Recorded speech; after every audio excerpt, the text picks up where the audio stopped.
Hello valued viewers, I hope you're all doing very well. Today's viewer request is from Derek Ironside. Hi Cap & Co. I have watched the missions you did based on Operation Overlord, the Normandy landings, and I find them fascinating. I would like to suggest a scenario for your consideration. One of the failures on D-Day was the blanket bombing of the beach defences at Omaha. How could a couple of flights of B-1s using bunker busters and high explosives fare attempting the same task? Indeed, Derek is right. The defences at Omaha Beach were not sufficiently suppressed, and of course there were huge casualties on the American side. So, welcome to Tuesday, 6th June 1944, Operation Neptune, the storming of Omaha Beach. This is actually Omaha Beach. We are simulating the first 6 waves of Americans landing on the beach at the right date and time. Out here, several miles out, we have the LSTs which deliver the troops and the landing boats.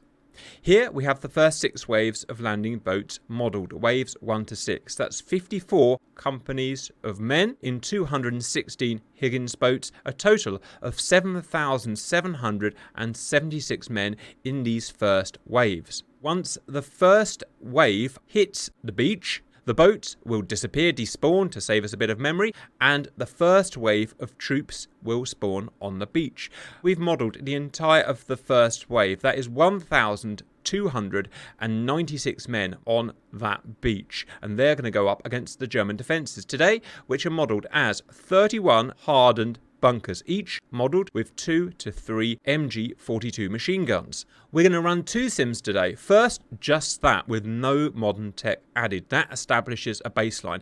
Then we're going to add a single B-1B bomber. How much damage could it do to those 31 German hardened bunkers, and what kind of casualty figures are we going to get in that case? The B-1 will be taking off from Ford Air Base here. We've got a couple of tech problems today, but I'm going to kind of factor them into the video. Tech problem 1 is the B-1 was supposed to be escorted by us, my humans. Hello humans. Hello. Hello. We're going to fly Warbirds and fly with the B-1, but it just so happens it's a bad bit of luck. The DCS multiplayer servers are down today, and we can't wait for them to reopen because we run a very tight schedule here. So I've adapted it for single player. Today we will just be watching, guys. The B-1 will have 24, its maximum capacity of 24 2,000-pound JDAMs.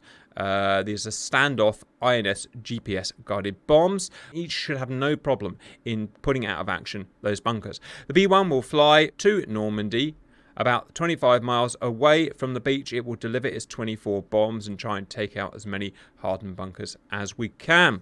There's just one more thing to point out, viewers, and that is we've run very similar scenarios several times in the past, I think 7 or more times, and each time we've had the German defences firing at the Higgins boats as they come in, and the infantry, obviously, as they enter the beach. In this case, we can have them only firing at the infantry, not firing at the boats, and that's because there's a technical problem this time round, and I've not managed to fix it in time. It's not really going to matter. What really matters is that the infantry are being attacked by the defences. Guys, stand by as we run the first attempt. Anyway, let's imagine they are going to fire at us, and we're in these Higgins boats, fly, on the 6th of June 1944, and you can see an array of anti-tank traps there. You know there's going to be mines there. Ignore the fishing boats. There's hardened bunkers, which you might even be able to see German troopers in. How would you feel?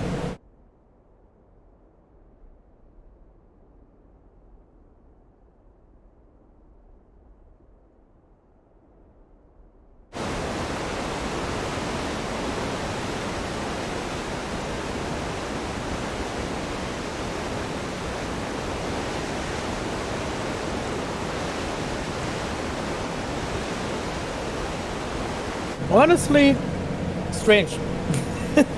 I know my grandfather fly has an a American never boat. Yeah, fly, actually, let's take that back. Fly, you're going to be in one of those towers. You'd probably still be nervous in one of those towers, though, seeing the first 6 waves are nearly 8,000 Marines coming in. I would be quite nervous with 8,000 Marines coming in. Even I think that the guys sitting in the towers were far younger. The guys sitting in the boats were far younger than me now.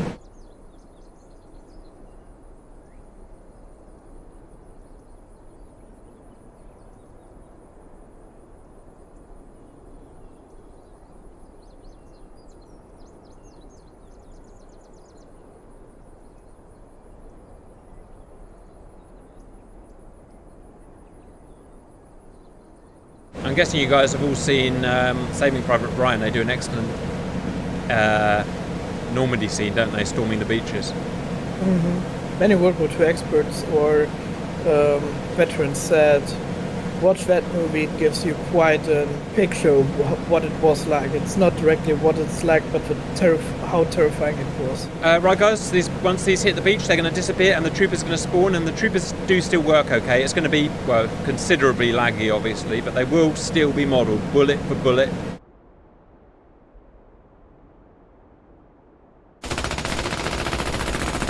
You can see at the top right the indication of the amount of troopers down. 73 troopers down. Every Such single a meat grinder.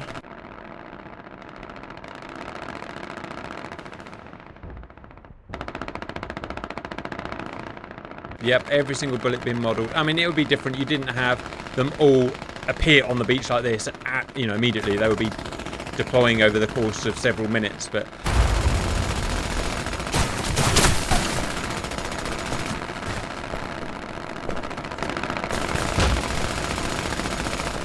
133 troopers down. Let's have a look on the map. Poop. 172 troopers down. Not a huge amount I can do graphically, viewers. I can just give you this view, really. 200 troopers down. They will not fire back against the defences. They'll just try and run past them, which will be good enough for today. 250 troopers down. They were Marines, weren't they, guys? Nope, U.S. Army. Oh, really? Sorry. I always assumed because they were, you know, it's an amphib landing, they would have been Marines. 350 troopers, army down. Although you can't see the guns in the defences, they can fire backwards as well from the upper turreted area. 384 troopers down. Look at an overview. Are there any weak points? Obviously the area where they didn't spawn in for some reason, that's weak point, but you can ignore that. The rest of them are doing alright, you know. I think there was some heavy caliber weapon as well, some big guns as well, but again, I couldn't add them in. I'm pushing it as it is. Nearly 500 troopers down, so getting on for 50% loss so far. Yeah, the main guns that were there were MG42, and they had some bigger 8.8 cannons and stuff like that for coastal defense. Roger out, 550 men down.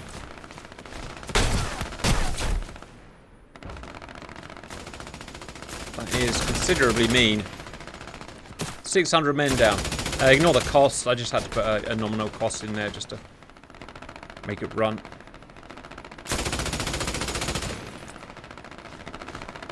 They even had some naval turrets in some bunkers or on top of some bunkers. Roger. I would love to go and visit these beaches at some point. I know there's nothing to see now, but just for the kind of, you know... Get a feel for it. Huh? Right. 700 men down. I'm not sure how the line of sight's modelled, whether the guns will stop firing or not, but... I mean, at this point, they've breached, as they obviously did in real life, with huge losses, 50% losses. You know, probably as the first wave did in real life. 700 men down. I did get to visit the beaches. It was very awe-inspiring. Good news is, now there's 700 men down, I've got a frames per second, which is nice. They're just about out of range or out of line of sight. Just over 700 casualties, so about, I don't know, 60%. Right, let's do the same thing now with one modern asset. Right, here we go, 1B1. I couldn't get it to take off from the runway because there are no runways long enough here in World War II, which is when this is modelled, to take off. So, doing here from the air. So what was supposed to happen, guys, is we would be waiting at that base over there. It would fly over the runway and we would take off and try and fly with it. And I had an awful effort of trying to make it fly slow enough so that we could fly with it in Mosquitoes and Spitfires and stuff. Right, so there's our imaginary boys.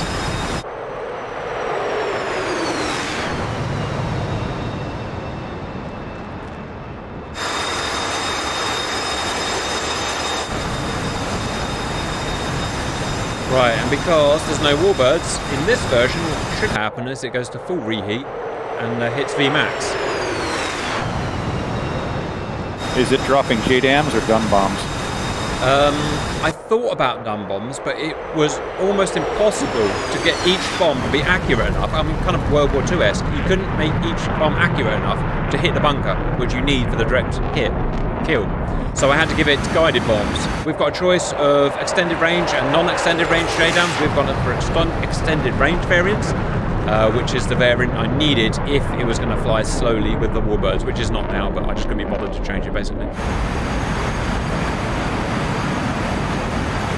Also, imagine if you were in one of those Higgins boats and this B-1 flew over at 500 knots supersonic. I imagine they would have just taken the bunker busters and gone after, Yeah, right. The Wolf Slayer. Update, 30,000 feet, 300 knots. It's slowing down because to drop bomb, you can't drop bombs supersonic. They just wouldn't work. They would fly and hit the plane and do something terrible. So you have to slow down to actually deploy the weapons. Right, leveling out. Wings forward. Bomb bay doors open. Bombs release. These guys here, they are JDAM with an additional wing kit on them to extend the range from about 15 miles to about 70 miles, which is a very normal thing for most modern nations to do. It can carry, it has 3 bays. In each bay it can carry a rotary launcher of 8, so total 24.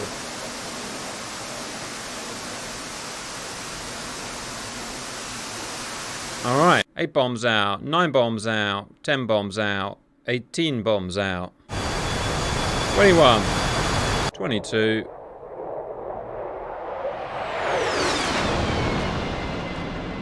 23, 24, woo, all bombs out.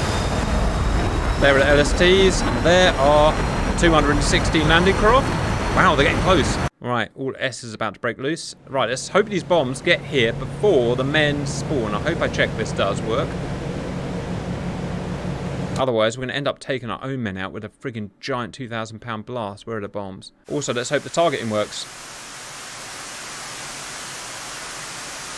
There are the boats. There are the defences.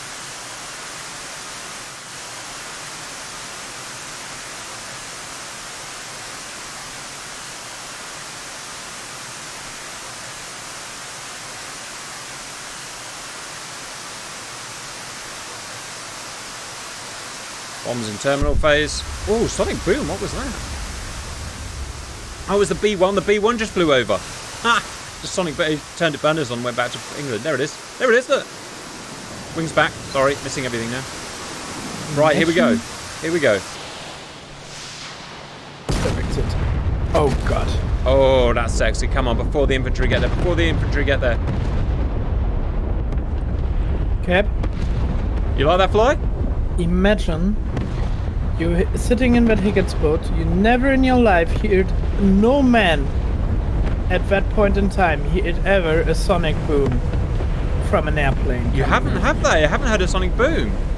You know what I mean, I've yeah? heard it from rifles and stuff.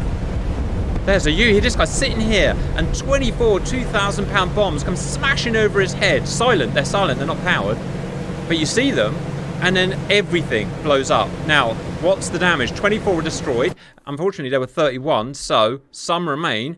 But I much prefer the Army's chances now, guys. Yeah, they're a lot happier. They're a lot happier now. Right, so... Strange, those guys didn't spawn in again. Never mind, whatever. Right, we might as well run it through, guys. We've got to give the viewers something to watch. Go on, Marines. Sorry, go on, Army. Soldiers. Words. Oh, look at that. This time they're just kneeling. That's weird. Come on, boys, up. There we go. Here we go. They're up. Still a bit of a slideshow, viewers, but obviously we've got 1,300 frigging men here, so... some dispensation for that. You can see it all the way down 6 miles or whatever it is down the end of it down there. Look, I wonder if I can get an out of view. Maybe that will help you viewers. Look at that. Oh, look at that. Go on, boys. Look how much faster they can run not being under fire. I reiterate, that's the real beach, viewers. Set out 1 for 1. So it's not just some random beach we've picked.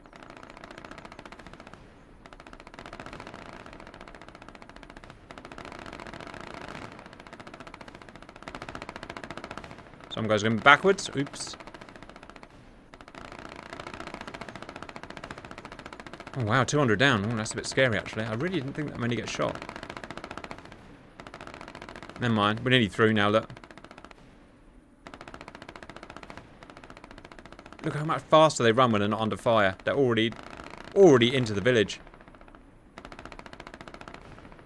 230 down. All companies, pretty much. Yeah, all companies now passed their respective defence lines. 300 men down. Actually, a lot higher than I thought it would be. For some reason. But they've now got further than they did on the previous attempt. I'm going to might as well put it there. They've now got further than they did on the previous attempt. And, well, because it's pretty much exactly half the men. Half the amount of casualties. Don't know why it was so high. Let me know what you think about that. Absolutely no idea. Right, viewers. So that was that. And you could argue that was a completely pointless thing to simulate. And maybe it was. But it's an interesting technical challenge that we like to do. We like to challenge things as much as possible. Push the hardware and the software as much as possible. Sorry that we couldn't fly. We were supposed to be flying today, obviously. And, you know, it was out of our hands. There's nothing we can do about that. But at least if nothing else, it's interesting seeing 24 of those modern missiles coming over your head and taking out, showing what modern tech can do from one aircraft. And it's all realistic. That one plane can carry those bombs. Anything to tie up, boys? Actually, I'm just thinking about. You actually could have done that in that time. There was one weapon who could do something similar. The Fritz X. Right. First guided bomb. That's the radio guided bomb, isn't it? Radio guided bomb, and it was bunker busting. So basically, the Germans had a weapon to do that. And that's fair enough. I guess my only pushback on that would be yes, but you'd have to have 24 planes, and each of them would have to have a 100% hit rate. Obviously, these JDAMs have a 100% hit rate as they do in real life. But the Fritz, to get it on target, imagine how hard that is, guiding it by eye from the plane when under fire and stuff. So I'm not sure. What I'm trying to say is I know they did hit stuff in real life, but I'm not sure they would be able to hit these bunkers 100% hit rate. I reckon it'd be more like 50% hit rate realistically. But yeah, no, it's a good comment. Any idea on the warhead size of those Fritz? I've forgotten. I think they were pretty big. Touched one in real life. Actually 1,400 kilograms. Wow, so it's bigger than these JDAMs because it was taking out ships, wasn't it? Yeah, it's supposed to be an anti-ship bomb to penetrate through the deck, deep into the ship, and actually explode under the ship to bump it out the air and break the neck of the ship. Well, one question you have to ask yourself, Cap, is if you were in one of those Higgin boats, would you want to be in the front or the back? Oh, God. No, you want to be in the back, I think. Oh, God. Is there a right answer for that, guys? In the back? When they opened the gates, they saw when the boat's coming in, and in the sec they opened the bay, they hold it via MG42 right into because they were armoured fronts, weren't they? So it just would have dinged off the armoured fronts. Yeah. Well, I guess that's kind of obvious. That's what you do if you wanted to take the troops out. Not very nice, viewers, but that's reality, I'm afraid. That's reality. Was brutal. All right, guys. Well, I hope you enjoyed it anyway, viewers. Bye-bye.